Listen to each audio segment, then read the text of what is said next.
Antiquity consisted largely of theocratically governed states. Behind every ruler was a prophet. We know from the Old Testament, the books of the major and minor prophets, we realize that these esteemed personages were able to stand up in front of the ruler and tell him he was wrong and live through it. There was something about the prophet of old that was sacred in itself. One of the important values involved was the common respect of the governed and the governing for the revelation of the deities of their nations. The Greeks, the Romans, the Persians, the Egyptians, all the Semite peoples were units in which the most important binding factor was a common faith. This common faith sometimes was bounded by racial differentiation. Sometimes it was merely a voluntary political allegiance. The most important factor involved was that in most of the ancient nations, the people had one religion. There was very little creedalism or sectarianism, and such as there was controlled by a very simple code, which was held to be inviolate among all the different groups, cultural and racial. Whenever you travel and go into the precincts of a different faith, you accept it with courtesy and abide by it, and make no effort to disrupt it or condemn it. In other words, when you travel from one religious area to another, you leave behind the one you respected and move into one you will respect. There was no problem, as we have it, of feeling it important or mandatory to downgrade somebody else's thinking. You were a visitor in another country. This made you a guest. You were treated properly by your host, and you treated your host with respect. This used to also be carried into private life. In old days, when a stranger of another religion asked for your help or courtesy, you always gave it. There was never a refusal on the basis of creed or sect. You might not intend to obey the principles of the visitor's religion, but you will respect it and honor him for it. This was common practice among the American Indian tribes. Some of these tribes were comparatively small, others were major nations.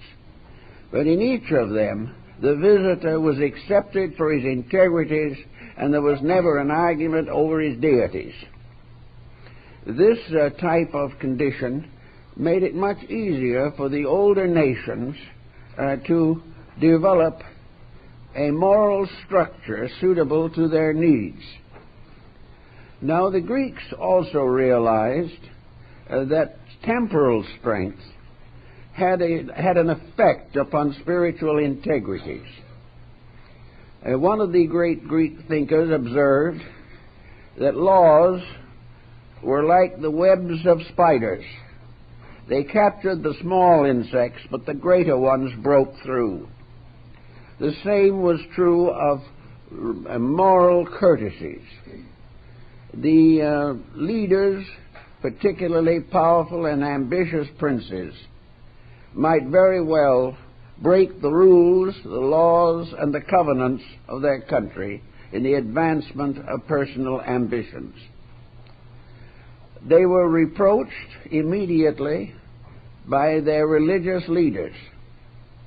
but it was often impossible, and even in those days, for religion to hold ambition in check. As a result, many leaders went out to their own ways of life, and in almost every instance came to grief. This brought again to the sage a new example. He no longer spoke just of the laws of his tribe or the laws of his gods. He reminded the people many times what happened when they disobeyed these laws, and he was able to prove what occurred when ambitious princes went against the covenants of their peoples. This became a powerful argument in defense of religious principles. Among the first nations that worked with the problem of interreligious understanding was the Roman Empire. Rome extended its domains through many areas and subjugated a great variety of beliefs held by tribes, groups, and even nations. The Greeks, therefore, and the Romans were forced to come into factual relationship with religion. They had to decide for once and for all how they were going to handle a religious diversity. Cicero and Seneca and Julian, Marcus Aurelius, all of these rulers were confronted with interreligious problems. The final answer seemed to be revealed in the Roman Forum, for in the ruins of the Forum today are the shrines and temples of several religions, side by side. Apparently there was no necessity for downgrading these different faiths. An interesting angle of this, however, was the fact that all of these religions had esoteric schools or teachings. And very often the Roman was initiated into the various mysteries of several of the shrines and temples that stood in the Forum. He might be a follower of Mithras and still be a good Roman with great respect for Jupiter and Juno. He might be an Egyptian, and he might be initiated into Greek rites or other divisions, Persian and even Oriental.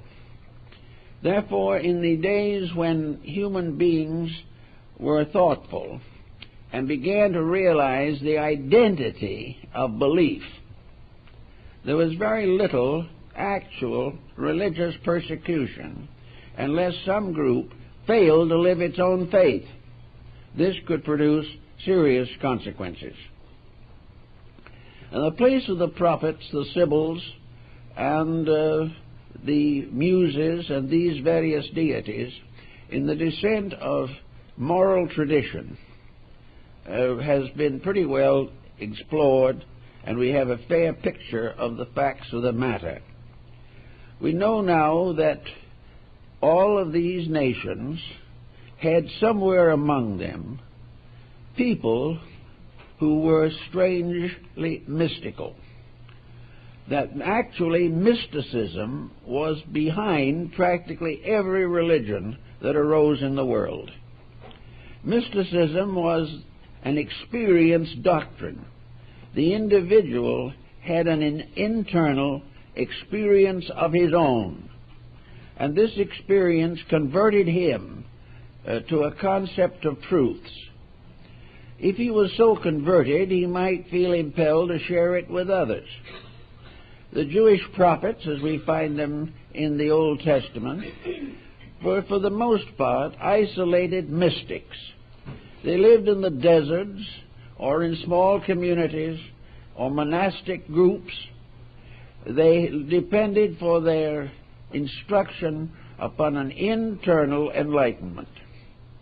Because it was a spiritual experience in themselves, attended by various psychic phenomena, particularly that of internal illumination, these prophets felt entitled to refer to themselves as messengers of God. The message they received came to them in their meditation or in their devotions. Most of these prophets were unworldly persons. They made no pretense to physical grandeur. They did not work for money. They did not expect fame. They were devout persons dedicated to the revelation of inner certainties that had been bestowed upon them, they believed, by divine intercession. These prophets, going around among the people, very often came into conflict with prevailing customs. But they did not come into conflict with the basic religion of the country where they traveled. The Jewish prophets were in no way in conflict with the Mosaic revelation. What they really were was reminding thoughts or thinkers to bring back these peoples to the faith that they declared they possessed. So a prophet was often a reviver of beliefs. A similar type of revelation and revising took place all through the world. In China, Confucius restored the ancient faiths. Lao Tzu restored the ancient mystical tradition of the Far East. Buddha reformed Brahmanism. Mohammed attempted a reformation of both Christian and Jewish beliefs and doctrines. Zoroaster restored the faith of the ancient Persians. These teachers were restorers and revisers. They brought a more vital statement to their people. Most of them came when the people themselves had drifted away from their spiritual traditions. They came when there was too much commercialism, too much ambition, too little regard for integrities, and as virtue failed, then these prophets came forth. There is a line of this, of course, in the Hindu classics, in which the deity Vishnu is made to say, "When virtue fails upon the earth, I come forth." So wherever the people fell away from principles, the old prophets came forth, and sometimes in anger, sometimes with very gentle persuasion, always reminding the people when they had drifted away from the covenants which brought them security and peace. And incidentally, in old times, there were very few records of these old prophets being badly treated. The people themselves knew the prophets were right, and while they might not be able to live the doctrine, they respected it in those who could. As time went on, of course, the various religions became more or less competitive. An example of this will be found in Alexandria, where the Jewish, Christian, Egyptian, and Greek communities were all within the walls of the one city. But they were broken up into groups and had areas particularly set aside for their own beliefs. For a long time, under the Greek pharaohs, these four different communities of thinkers got along very, very well. The wiser among them shared the common knowledge. There was very little misunderstanding or persecution. It was not until one or two of the groups became more dominantly determined to become the prevailing faith that competition came in. And within 200 or 300 years of the first dawn of competition, Alexandria was no longer a city of importance. Alexandria was destroyed by contention within itself. It was destroyed when those who believed in peace failed to practice it, when those who believed in brotherhood became enemies, and those who believed in the worship of one God divided that God and parceled out the divine principles in small packages. These difficulties have always existed. Now it would seem that coming down out of the more remote periods of human religious history, that we should have learned a lot. After all, we have buried a number of civilizations of which very little remains except a reminder in history. We have seen great powers rise and fall. We have seen proud rulers attempt to conquer the earth and finally come to what the Egyptians realized, that no man can control more earth than that which is his own tomb. This realization has great interest, and it should have had a lasting effect upon the life of the human being. We have behind us a terrific record of what happens when we do things badly. Now, we are not without our own prophets either, because every occasion where a crisis arises, someone comes forward with rather practical suggestions. We are not without leaders with vision, but we are followers who are not much interested in vision. The world has gradually broken itself into such small segments that we feel comparatively comfortable to injure those who belong to other segments, but will be rather careful to keep happiness with those of the same segment. We are not able anymore to maintain the homogeneity of essential religious belief. And because of this failure, today our problems are multiplying very rapidly.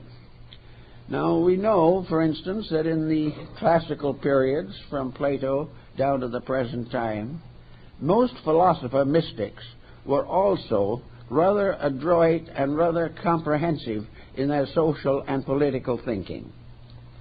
We know also that nearly all of them gained a certain recognition in philosophy or in religion, but nearly all of them were unable to break through the political barrier. As far as politics that were concerned, these issues came too close to the ambitions of private citizens. The average citizen did not want equality. He did not want goods divided equally. He did not want to have only his own share. Practically every private citizen wanted more than his part of the common good.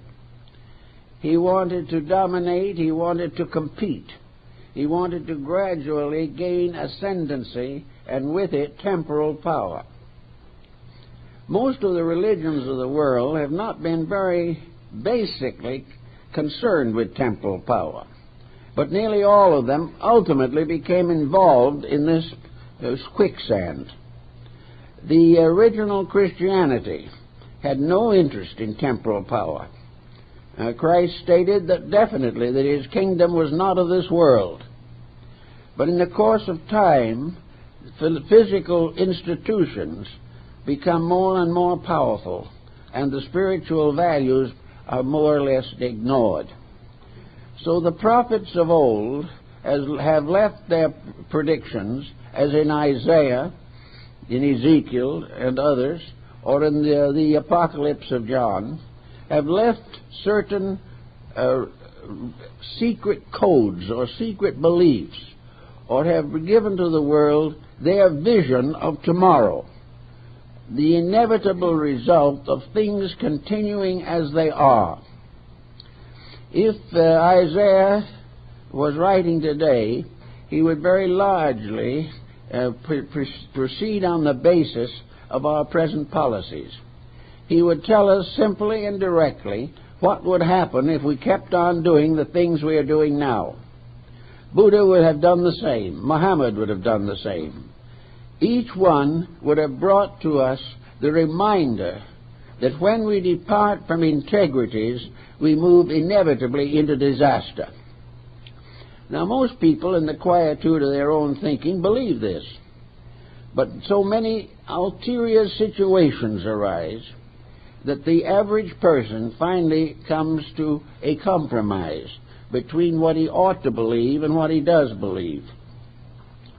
Actually, the real textbook of government has yet to be written. It should be based fully upon human experience. It should set forth the inevitable relationships of cause and effect. It should point out that those who live by the sword perish by the sword. This can be proved beyond any question. This can be scientifically demonstrated without doubt. But it does not, as yet, become part of the accepted traditions of leaderships and political administrations. There is every reason why we need to bring some of these facts into our educational system. And there are two ways of presenting the material. One is to point out logically and reasonably the consequences of breaking the basic rules of life.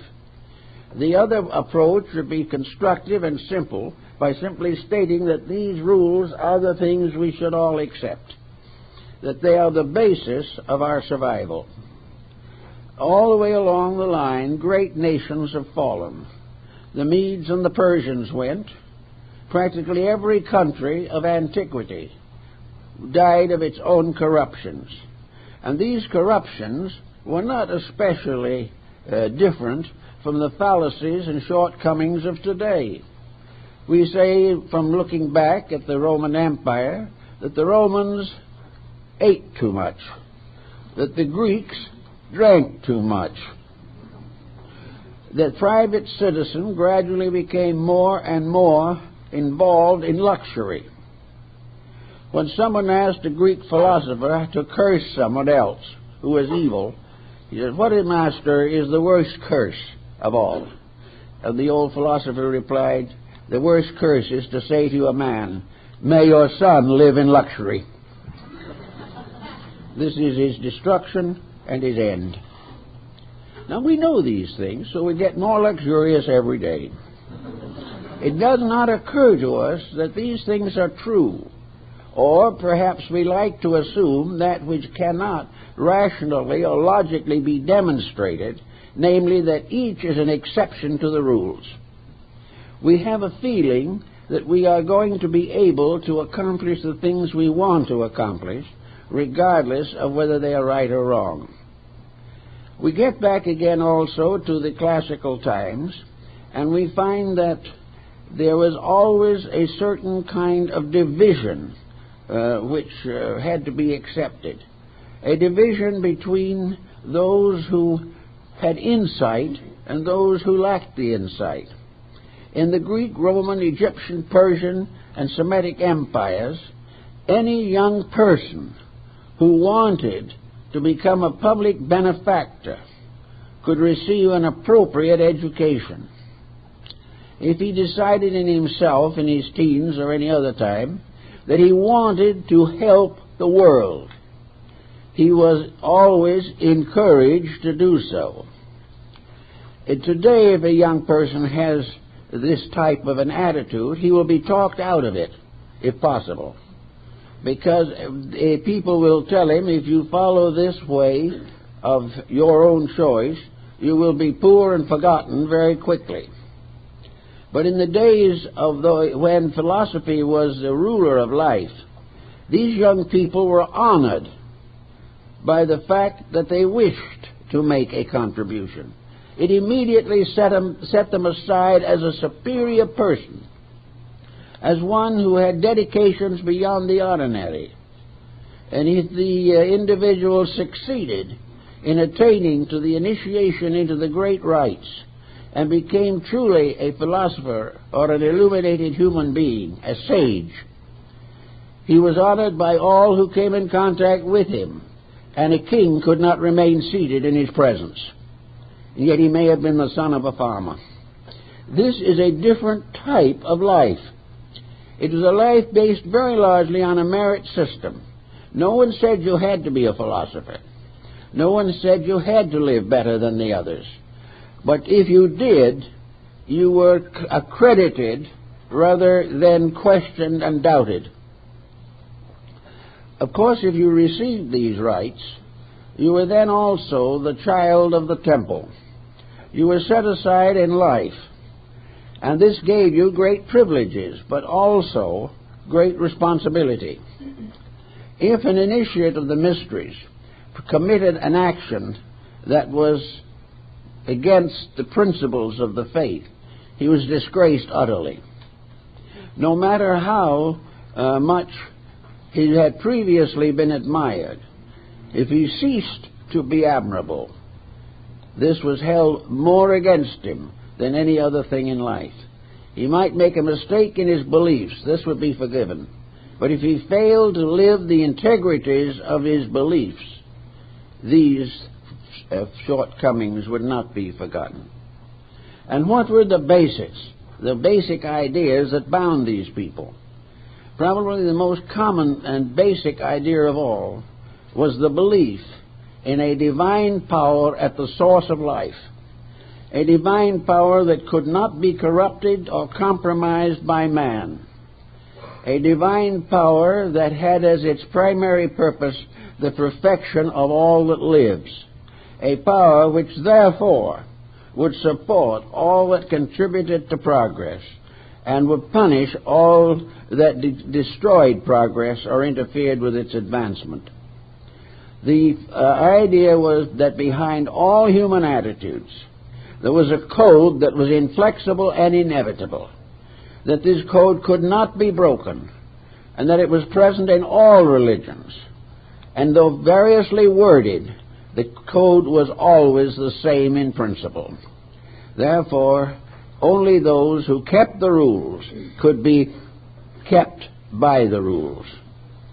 The second principle that would probably become a dominant in the life of this type of person was unworldliness, that the individual must decide within himself where values were. And if these values were in the improvement of his own nature and in the service of his fellow men, then he kept the rules.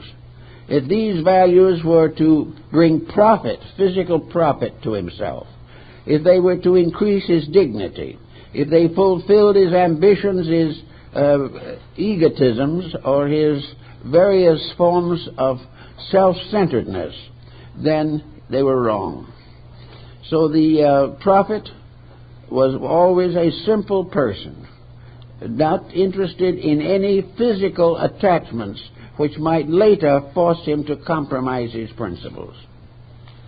He might also be considered to be a champion of world brotherhood. He believed in peace. He believed in friendship between all that lived. He believed in honesty in relationships and practices. He believed in kindness and fidelity. All these beliefs were based upon the sacred revelations of his faith. They were based upon the teachings of the schools to which he belonged. And these same schools were the ones that had the great admiration of all the population. They were respected even if they could not be fully obeyed.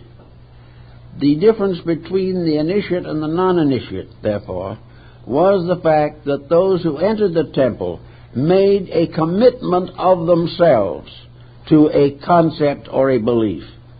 They assumed responsibility for the control of their own conduct.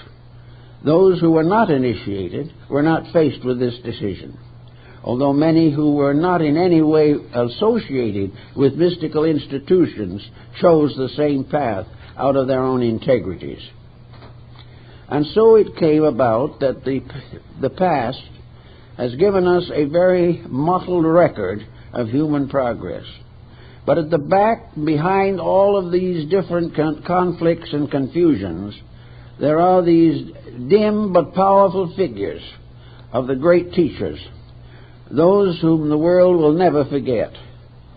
They come in all nations. They have come in all times in history. But they have stood out for principles and have left behind them institutions of integrities, which, if obeyed, would preserve the honesty and the peace of the world. So we come down now through this procedure out of the dimness of the past, and we find that we have inherited this magnificent vision. And I'm glad to be able to say that in the last few years, a great many basic texts of these older beliefs are now available in paperback for us here. And beliefs that 50 years ago no one was interested in, really, are now becoming of importance to many people. And new organizations and religious groups are arising everywhere for the purpose of trying to bring closer this relationship which is inevitable if we would survive. Now, this also results in a combination of conditions which was more or less influenced by the Protestant Reformation. In the Protestant Reformation, Christianity was divided, and from this basic division, it's continued to subdivide until we have an excessive sectarianism, a sectarianism which is constantly bringing us troubles as well as expressions of personal individual belief. Sectarianism has resulted in a competitive religious institution that has no foundation in any one basic evaluation which is compatible with all the others. The sectarian groups, therefore, have a tendency to defend their sects. They want to perpetuate their own schools, churches, and beliefs, and in so doing do come into conflict with other groups. This conflict itself was one of the things that the prophets of old raised their voices against. Conflict on matters of religion is bound to be a disaster.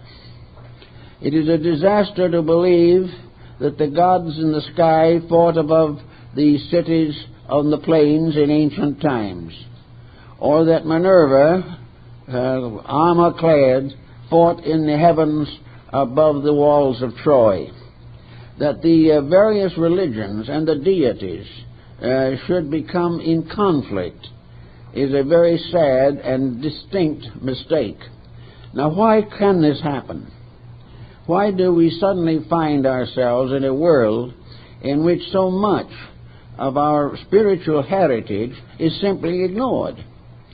That we have no real reason to feel a dependency upon anything of a spiritual nature. That does not mean that there are not devout persons. There are millions of them, and they are very sincere people, and they are trying their best. But too often they have asked for bread, and we have given them a stone. We have not recognized the importance of the good people becoming not necessarily better people, but gaining stronger reasons and incentives for the virtues which they possess. There is no reason why every believer in religion should not have a solid foundation in the principles of religion, entirely apart from all sectarian differences.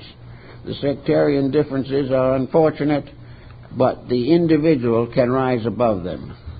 And there is every inducement to. In Christendom, all of these sects combine in the recognition of the New Testament and the ministry of Christ. With this in common, how can there be division?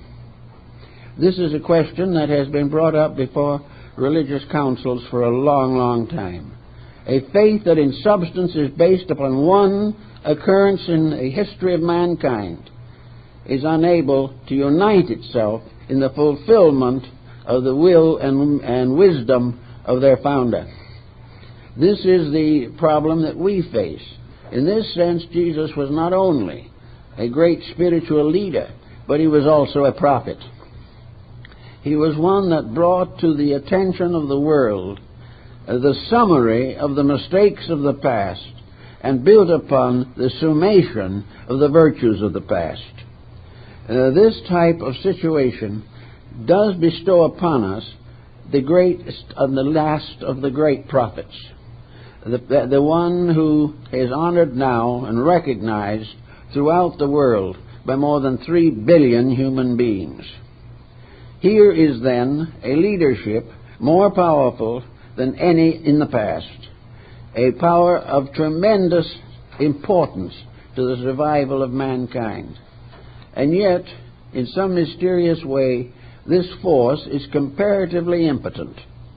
This force cannot decide whether we will use nuclear weapons or not.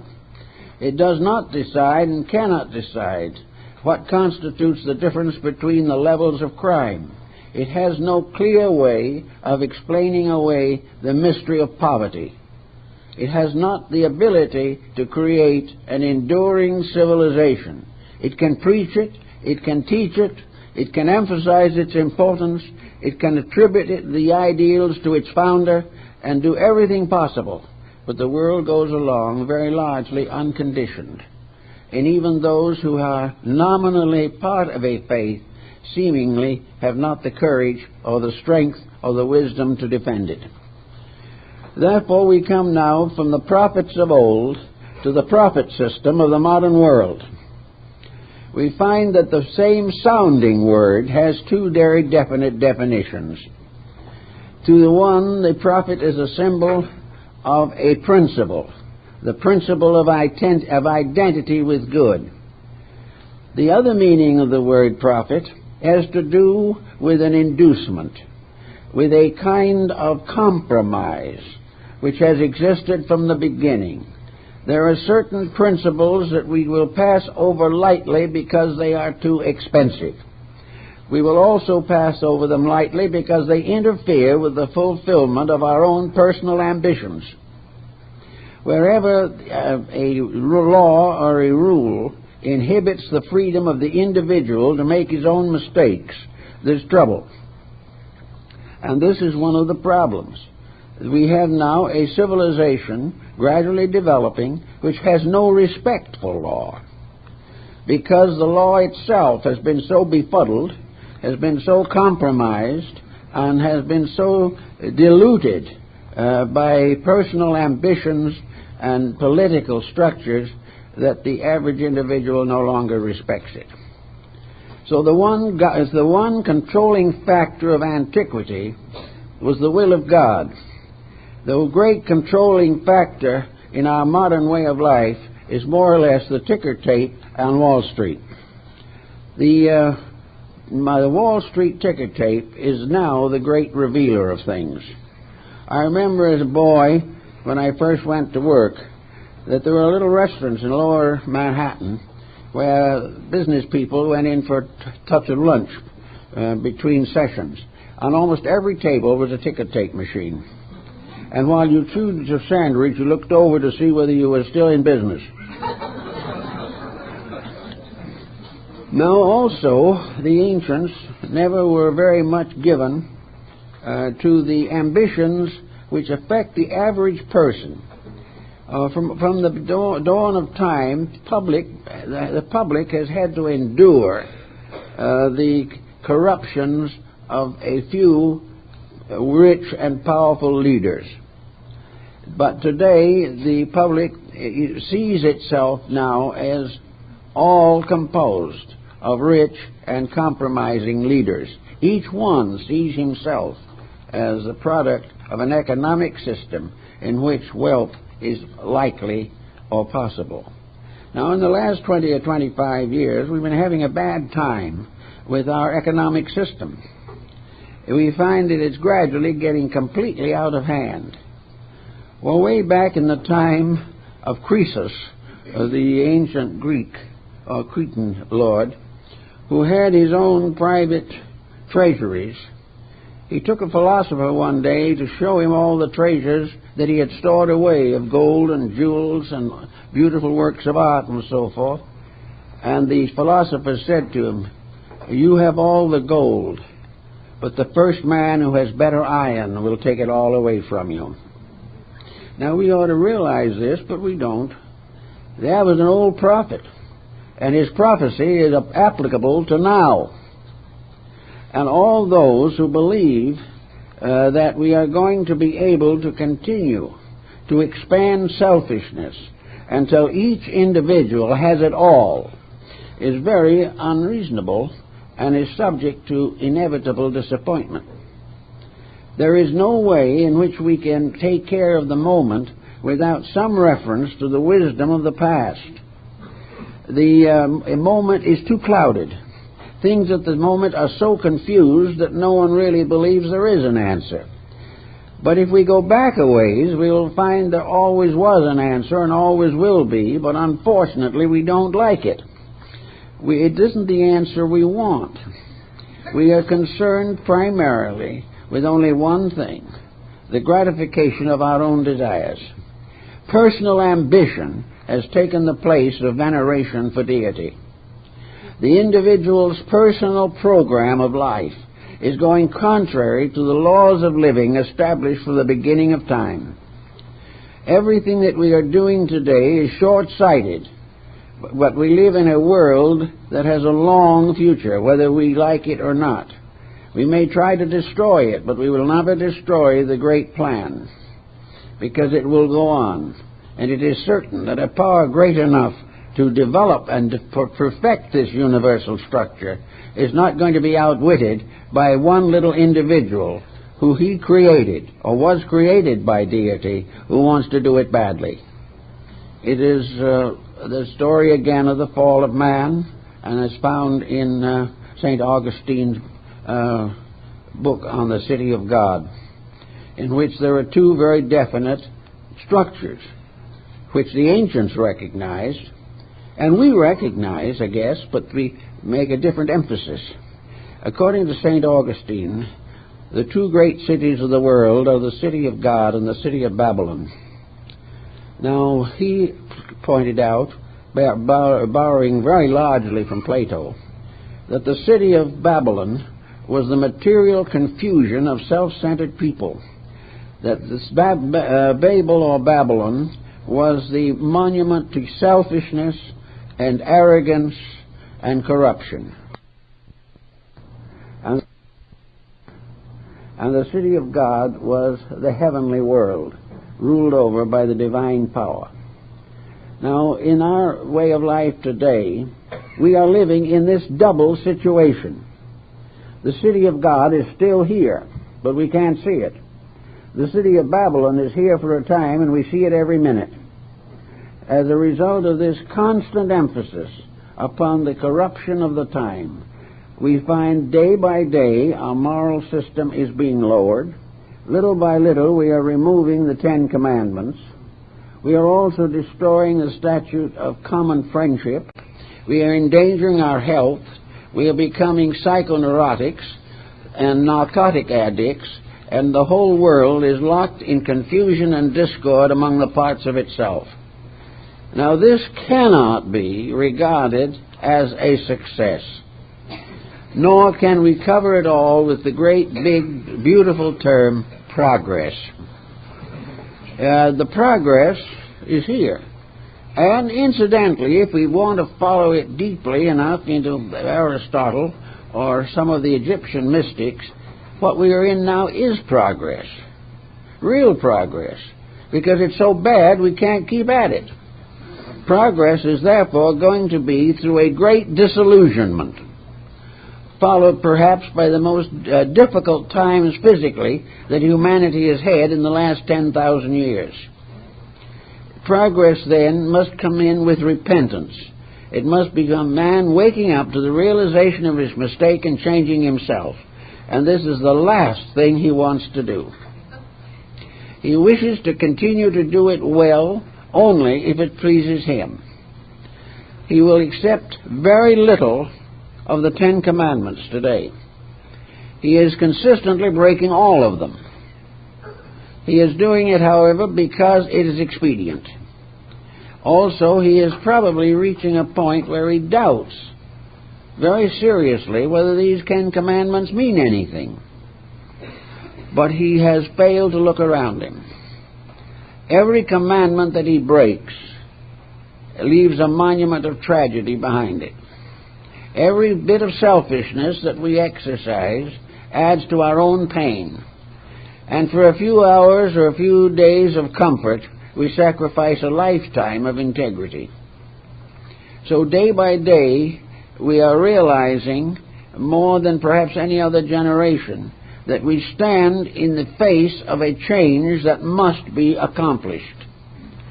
Now, many people probably will never try to accomplish it, Perhaps the death rate will take care of some of them.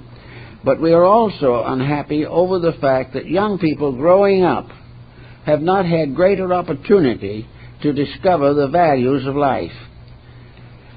We are now locked again in the same old struggle as to whether religion should be taught in the public schools. I think if we think of religion as the conflict of creeds, it should not be taught in the public school. We cannot teach sectarianism because it's not the materialist who is going to prevent it, but the sectarians themselves. They are not going to cooperate or permit anything to be taught that is at variance with their own particular sect, whatever it may be. Therefore, rather than take a chance of losing dominance for their own group, they are willing to sacrifice the religious training for all the others.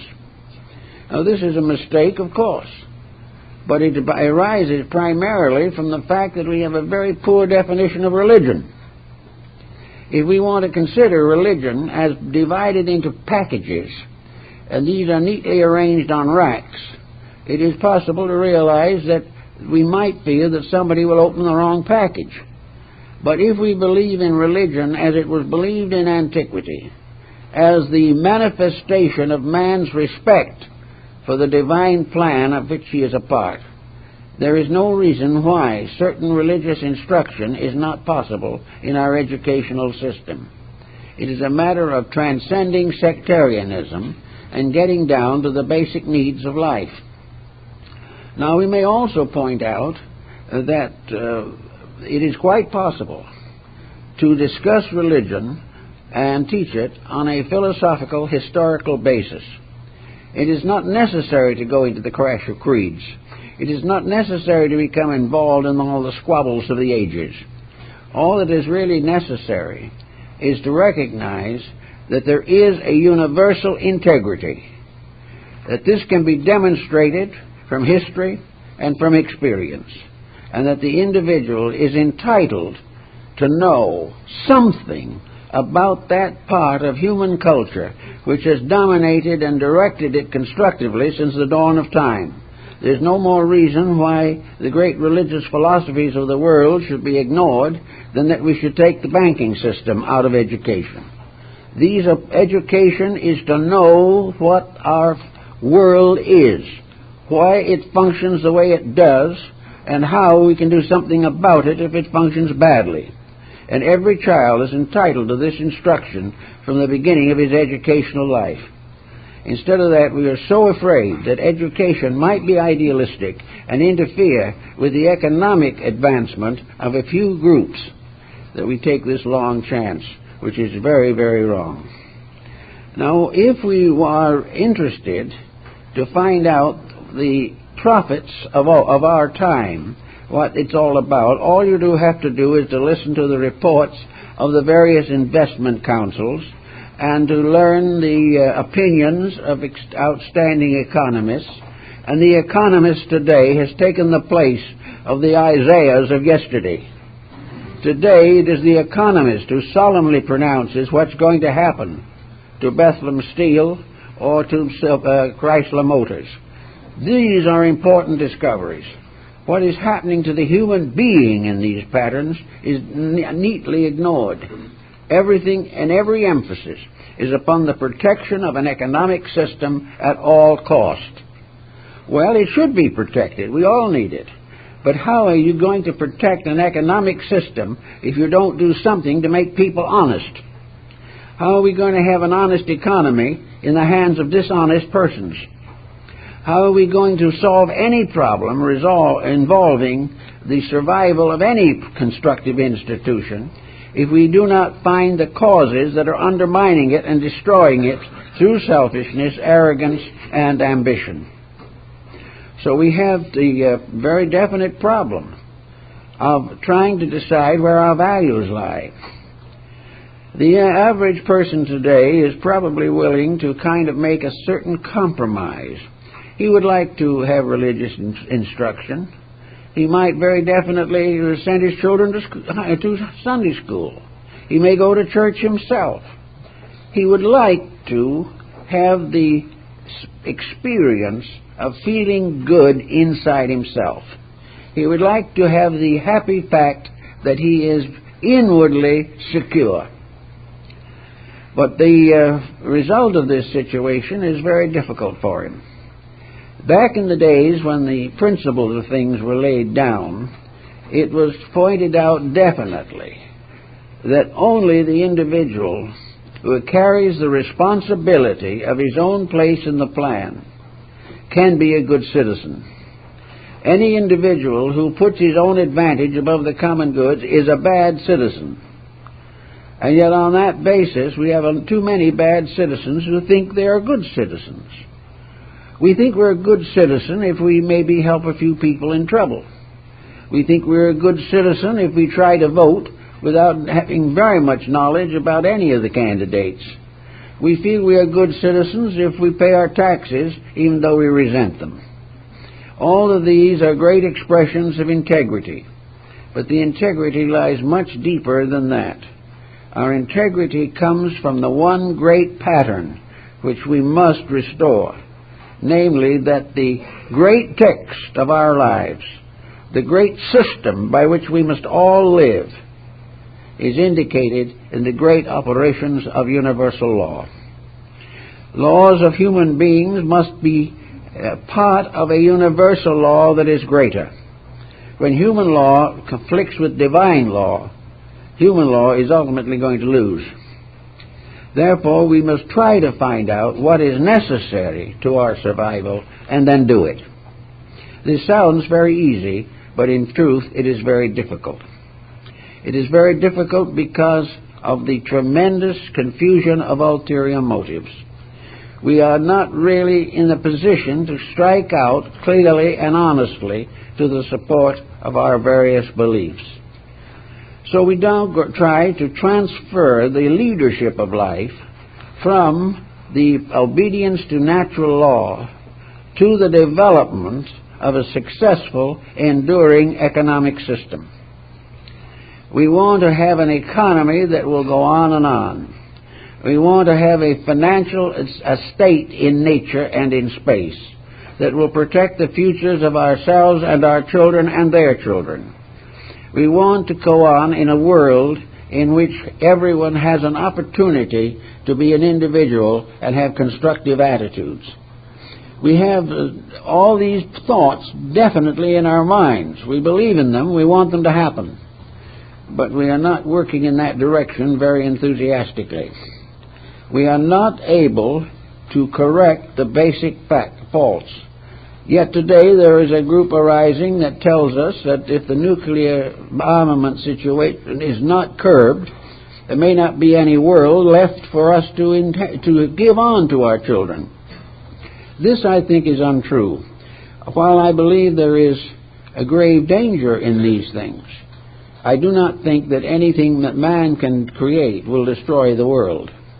But it will destroy himself, and it will break down the structures which he has built at the expense of his own integrity. The dishonesties which have become monumental will be swept away by any cataclysm that forces us to redirect our energies in a constructive direction. So we have now to decide who is going to lead us, whether we want to depend upon the prophets of old or put all our faith and hope in a bank book. We want to know whether in our own lives the end of life is to be achieved by improvement of character or by the size of the estate which we leave behind us. Well, of course, the problem of the estate is already under considerable stress, and in the course of time our mistakes will probably result in bankruptcy for most people, because they will not be able to maintain evil without tremendous extravagance.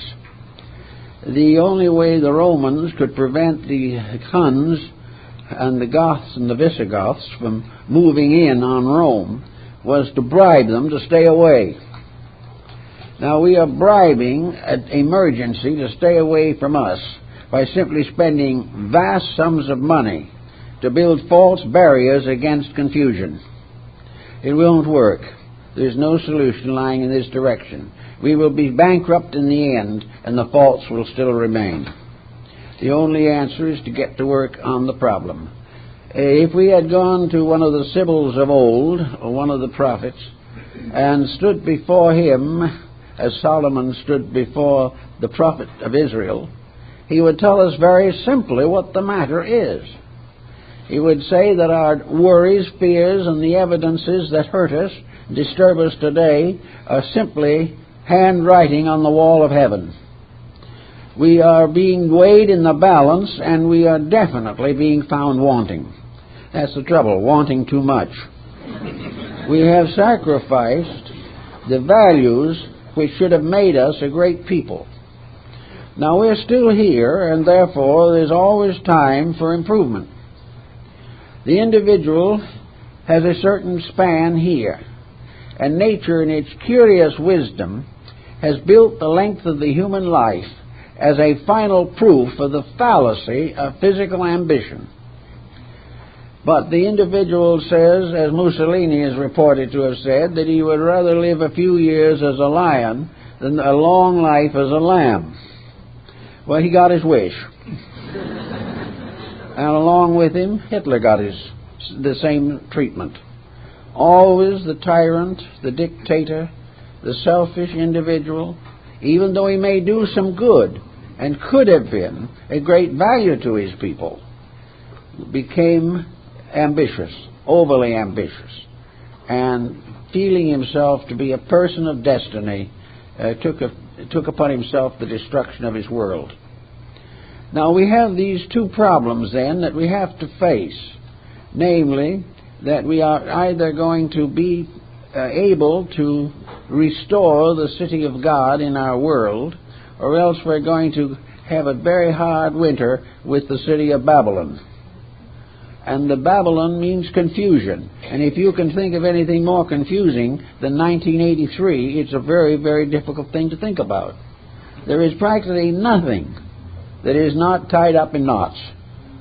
And all these knots are man-made. And everyone is fighting desperately to make certain that no one unties the knots. Because to do so is to damage somebody's ambitions and somebody's glory and reputation. So we have the problem always, as we've had it in the past, that something has to gradually happen. We are getting to the point now where it had better happen. And we are not in a political position to do too much about it, but we can accomplish a great deal in other ways. One thing we can try very hard to do now is to make our own personal lives constructive. That we can definitely, even at a certain expense to our own pocketbooks, decide to try and be straight and honest. That we will not take unfair advantage. That we will not overcharge and overprice. That we will not shoddy our goods. And if by any chance we happen to own an apartment house, we're not going to double the rentals just because other people do. We're going to try to be fair about things. We are not going to consider the importance of luxury as more valuable than integrity. The strange problem that we see today is that the average person around us and the religious person is in a disaster and a dilemma. Wish we could get back again to the days when the great temples shadowed the walks of Athens or Alexandria. We have no great leading spiritual institution that works, that has greater power than political policy, and is free from all selfishness and self-centered arrogance. We do not have a place of security where the young can go for enlightenment and receive the truth. We are unable to find the institution which, as older people, we can know is dependable and which will survive us and protect the future for our children and their children. There is no center of integrities that is stronger than human selfishness. This being the case, something has to be done about it. And the way that it has to be done is, as always in these matters, is finally to realize that the voice of the people is the voice of God. When enough persons wake up to the facts of life, these facts will lead us to the changes that are necessary. In the meantime, in additional integrities of our own, the acceptance of responsibilities, which we are now trying to avoid, the recognition that we must share life with other people honestly and fairly, and that if it becomes necessary for us to decide between integrity and luxury, we will choose integrity. There is no need for the individual to cater to every appetite that he has. There is no need for him to be jealous of everyone who has more than himself. The problem of each person is to find integrity in himself, peace and security in his own heart and soul. And if society cannot provide it for him, then he must provide it for himself. This perhaps is a principle that is mentioned or thought of in the works of Plato. Plato sort of comes to the conclusion that man is no longer attended by a series of celestial babysitters. He is no longer being guarded, guided, and chastised on the moment that he makes a break or makes a mistake.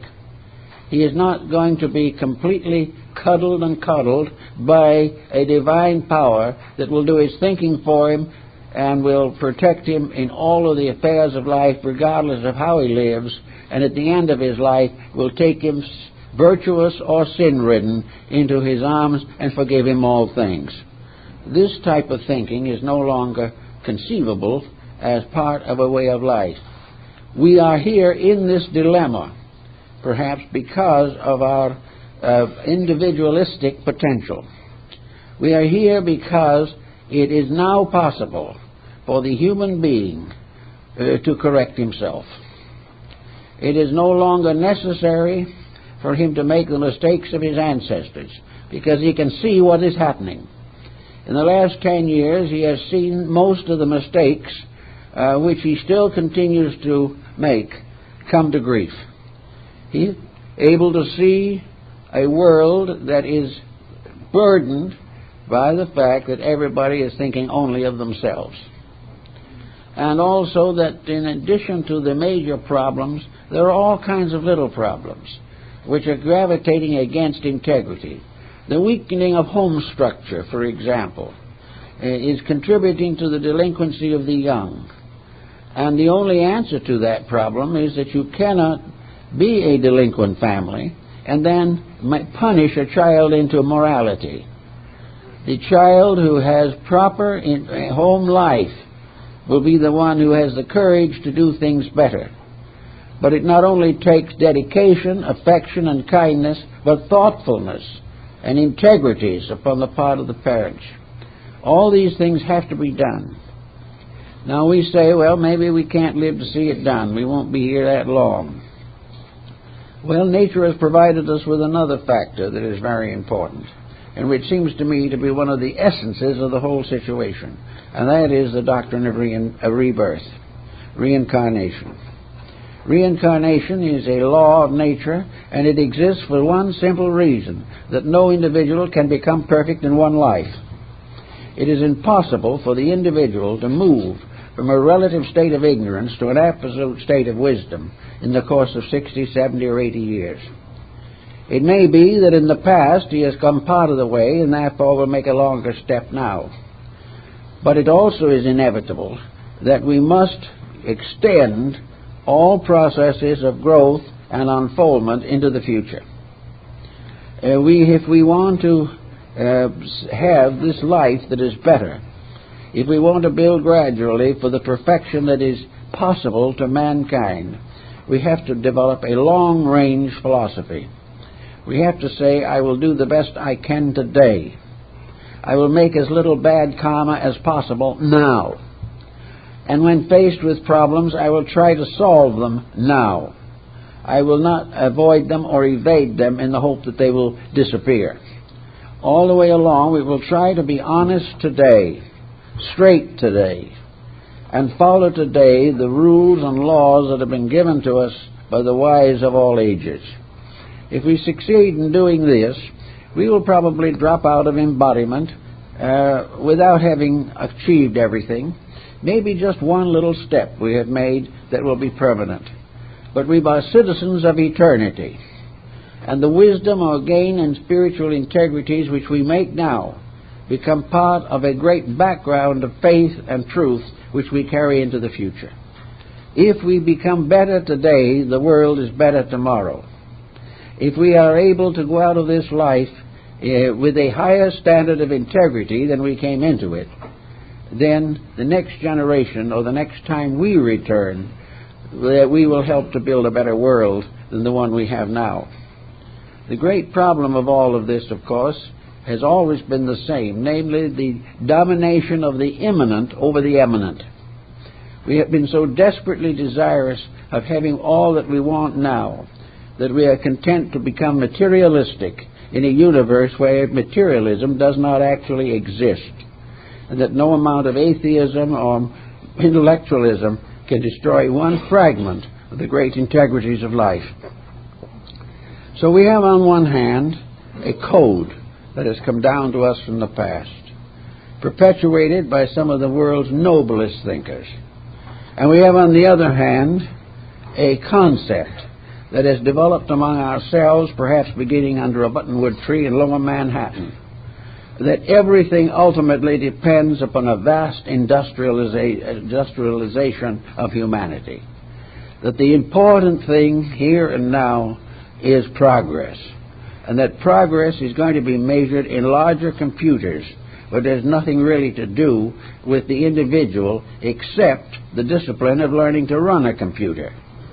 Little by little, we are going to lose more and more of our humanity. We're going to depend completely upon devices which ultimately will magnify our unemployment beyond all reasonable bounds. Every contribution of science today to industrial development means less people working.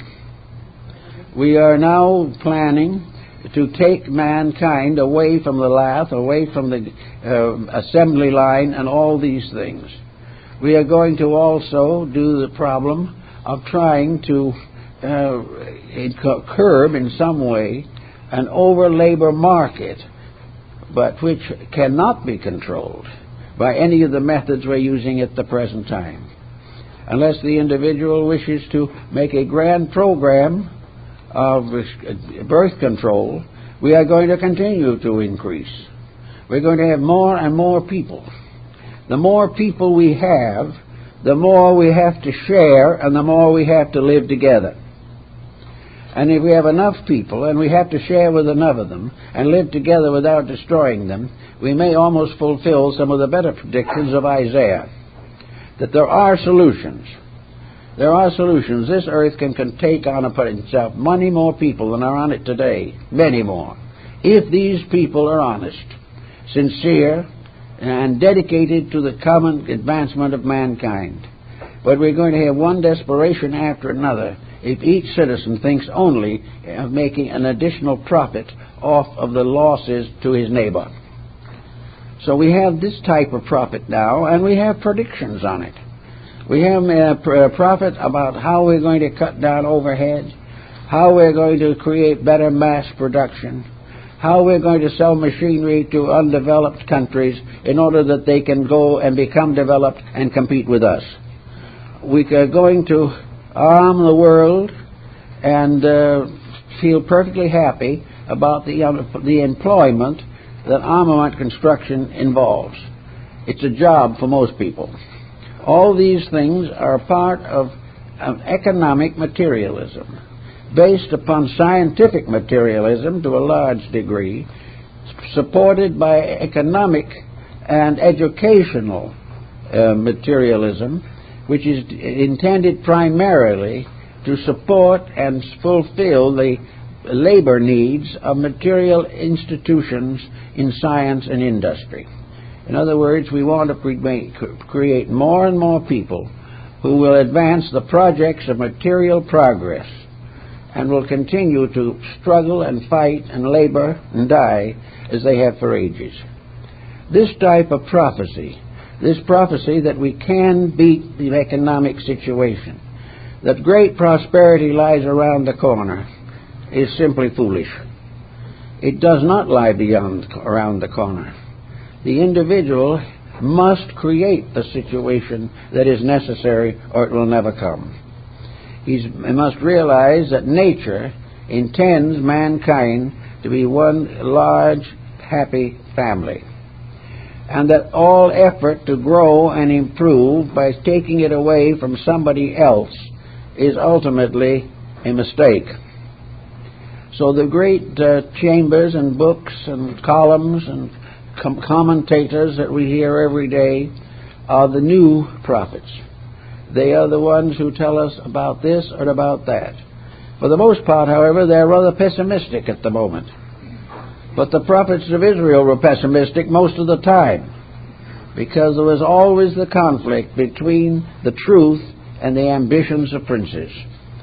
Today it is the difference between the truth and the economical ambitions of individuals to whom wealth is the final answer to everything.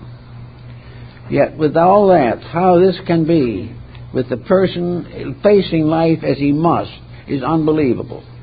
There is something that is a trace of congenital moronity that's in here somewhere. How a person can be happy and satisfied to build a fortune and then die of a stroke in the midst of it is just hard to understand. It is not scientific. It is not economic. The idea of this vast wealth being distributed among a group of spoiled children is no more intelligent. And the possibility of dedicating this wealth to institutions which are the cause of the trouble doesn't get us far either. We leave a vast fortune to some institution to build a larger nuclear unit is no better than imbecility. So in all these things we are simply foolish. How can we claim to be grown up, mature people with some sense of values, some intelligence presumably functioning in us, and make such stupid decisions? To look at everything in the face and see nothing. To be in the presence of a world that needs the best of us, and we keep on giving them the worst. So we have conferences, we have leagues, we have all kinds of institutions to create peace. And what happens? The delegates tell us very frankly that they are in a position where they must defend the political structures of their own countries. And these structures are in conflict with other countries and more in conflict with common sense. So nothing gets accomplished. We need to get down to the realization of the Pythagorean unification of knowledge. We have to bring things that are valuable together so they will not war with each other. What we need is a realization of one world religion that is free from theological absurdities, but based upon a philosophical, spiritual contemplation of the actual operation of universal law. Universal law, as we call it, is divine law. And only that law which is actual and eternal and unchangeable by man is important. In a scientific institution, we have a constant investigation of the various manifestations of universal life. We know, for instance, beyond any question of doubt, how the human body functions.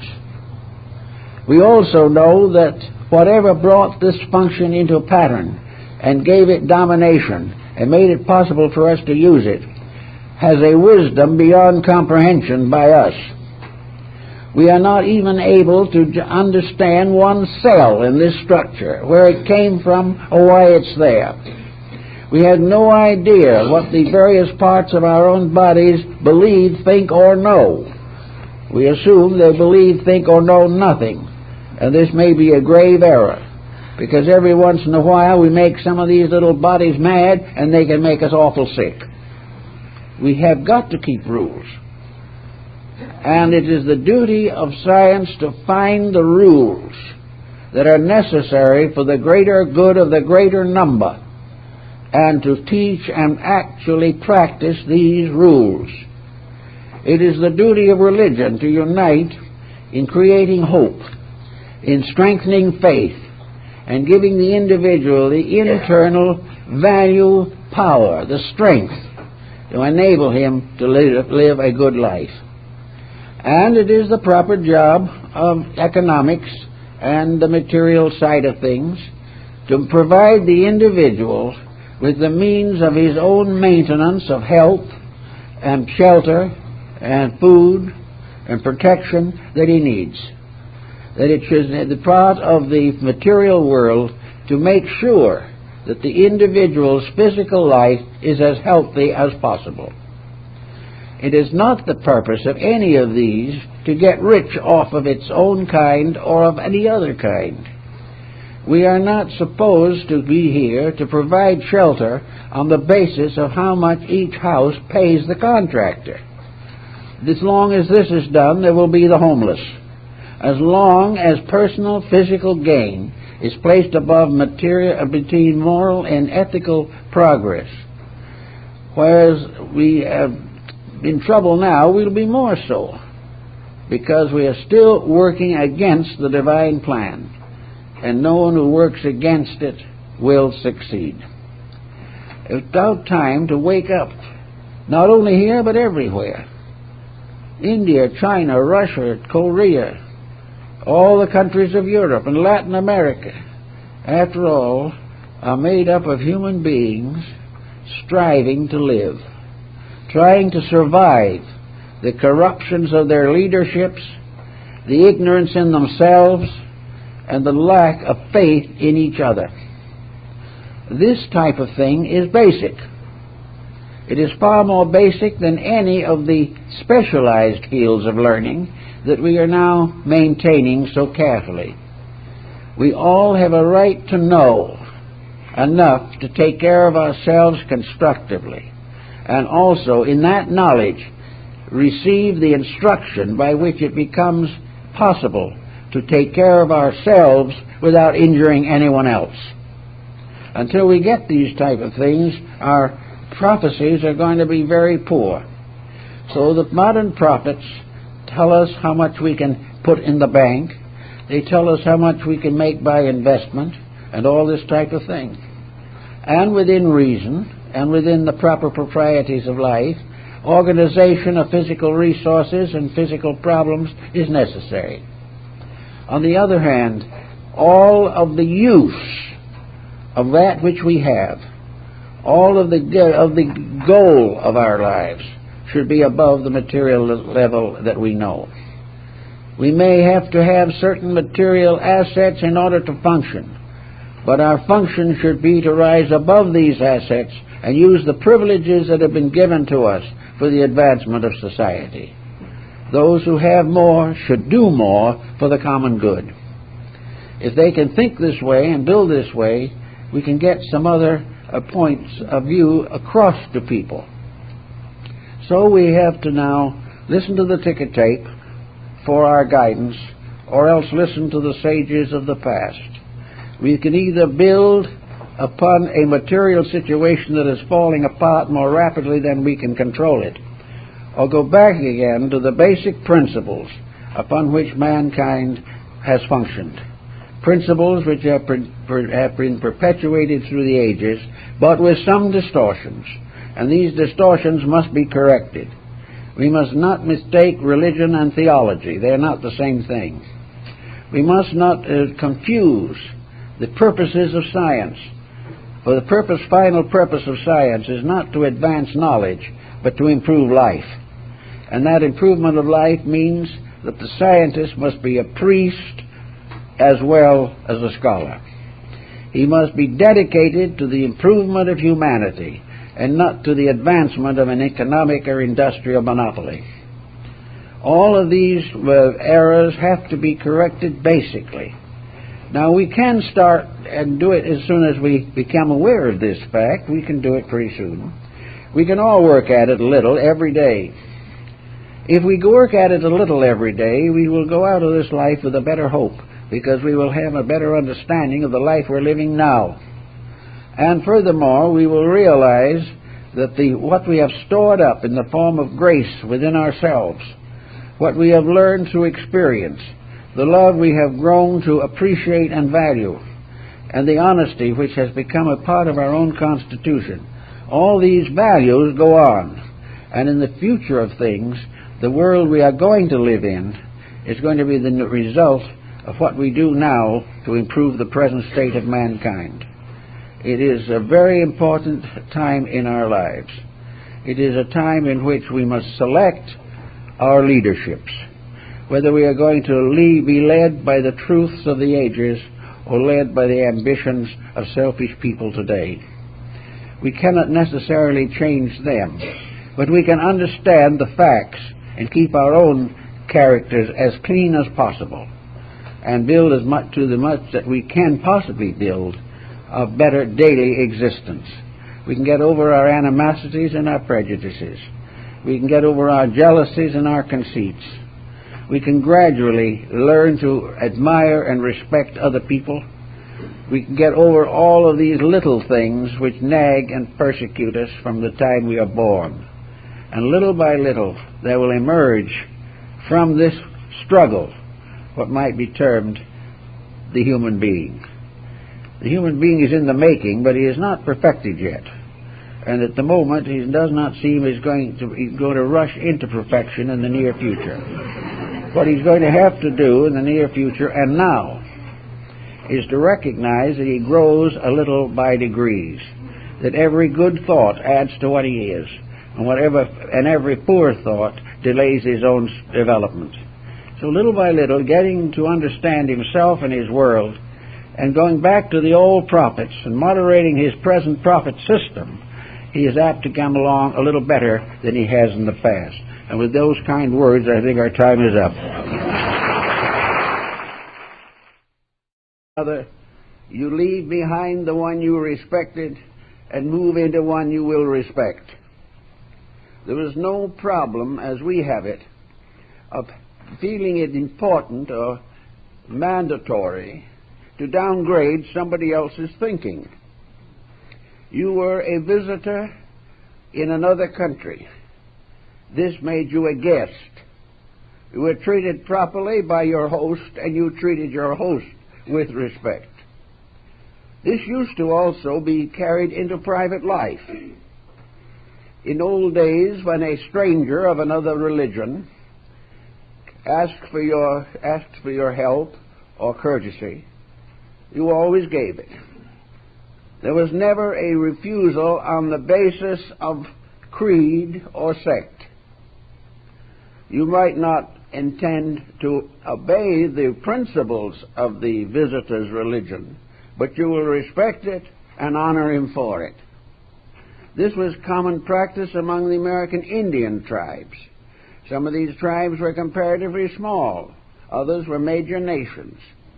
But in each of them, the visitor was accepted for his integrities, and there was never an argument over his deities. This type of condition made it much easier for the older nations to develop a moral structure suitable to their needs. Now, the Greeks also realized that temporal strength had an effect upon spiritual integrities. One of the great Greek thinkers observed that laws were like the webs of spiders. They captured the small insects, but the greater ones broke through. The same was true of moral courtesies. The leaders, particularly powerful and ambitious princes, might very well break the rules, the laws, and the covenants of their country in the advancement of personal ambitions. They were reproached immediately by their religious leaders, but it was often impossible, and even in those days, for religion to hold ambition in check. As a result, many leaders went out to their own ways of life, and in almost every instance came to grief. This brought again to the sage a new example. He no longer spoke just of the laws of his tribe or the laws of his gods. He reminded the people many times what happened when they disobeyed these laws, and he was able to prove what occurred when ambitious princes went against the covenants of their peoples. This became a powerful argument in defense of religious principles.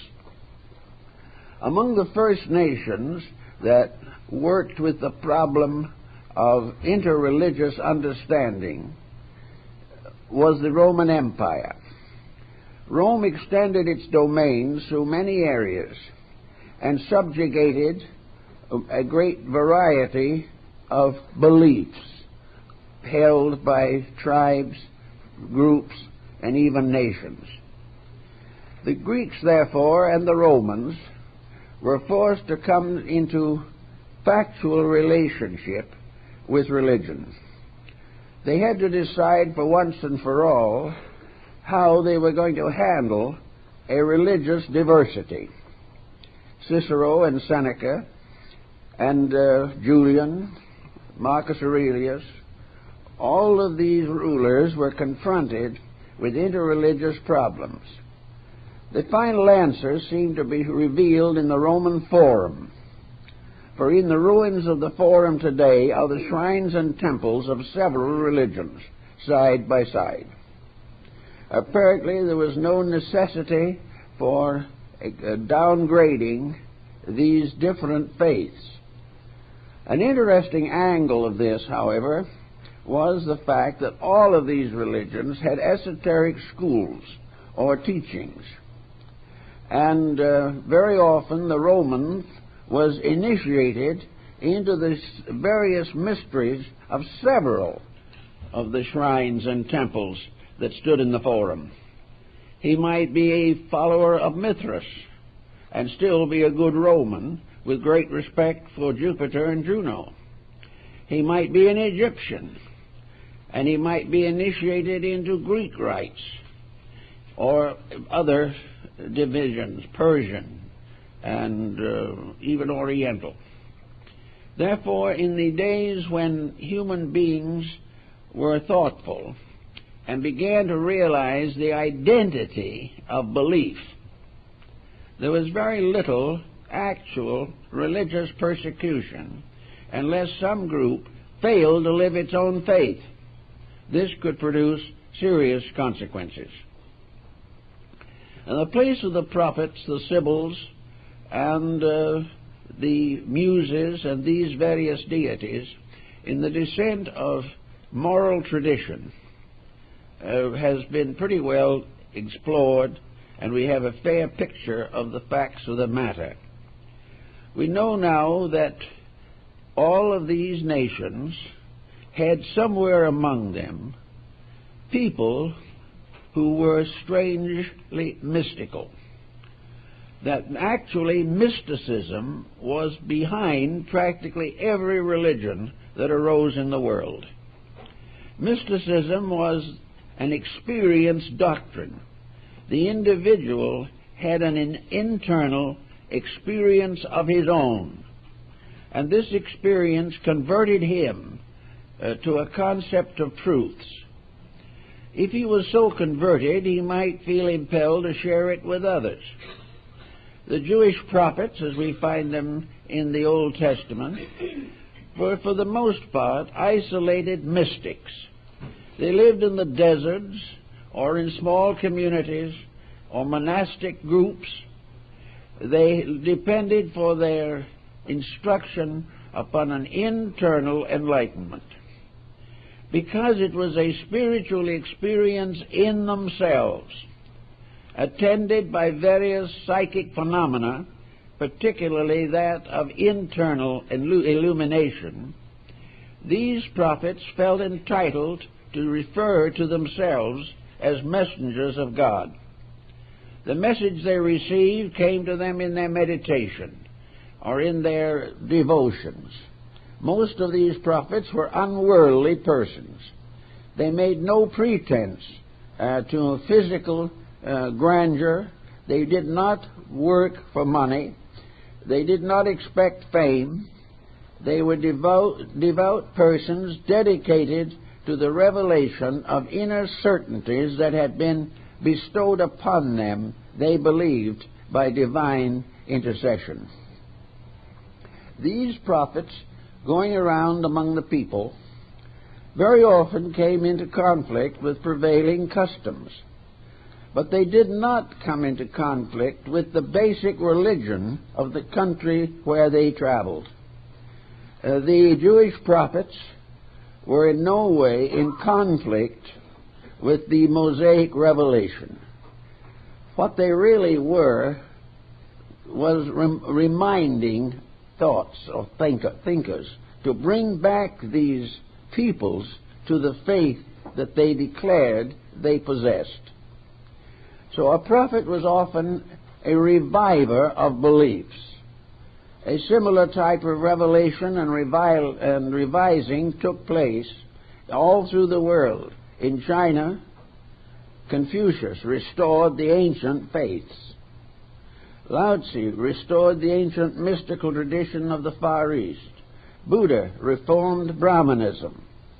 Mohammed attempted a reformation of both Christian and Jewish beliefs and doctrines. Zoroaster restored the faith of the ancient Persians. These teachers were restorers and revisers. They brought a more vital statement to their people. Most of them came when the people themselves had drifted away from their spiritual traditions. They came when there was too much commercialism, too much ambition, too little regard for integrities, and as virtue failed, then these prophets came forth. There is a line of this, of course, in the Hindu classics, in which the deity Vishnu is made to say, "When virtue fails upon the earth, I come forth." So wherever the people fell away from principles, the old prophets came forth, and sometimes in anger, sometimes with very gentle persuasion, always reminding the people when they had drifted away from the covenants which brought them security and peace.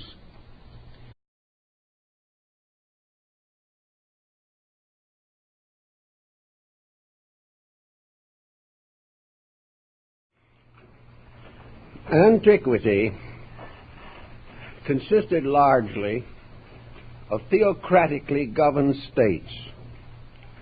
Behind every ruler was a prophet.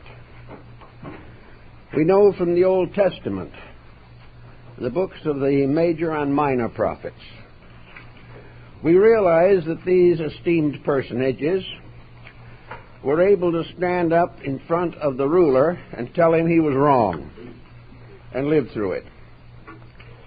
There was something about the prophet of old that was sacred in itself. One of the important values involved was the common respect of the governed and the governing for the revelation of the deities of their nations. The Greeks, the Romans, the Persians, the Egyptians, all the Semite peoples were units in which the most important binding factor was a common faith. This common faith sometimes was bounded by racial differentiation. Sometimes it was merely a voluntary political allegiance. The most important factor involved was that in most of the ancient nations, the people had one religion.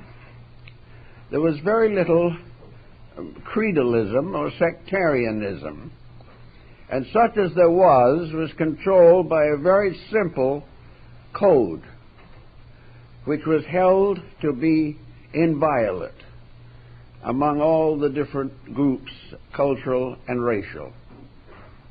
Whenever you travel and go into the precincts of a different faith, you accept it with courtesy and abide by it, and make no effort to disrupt it or condemn it.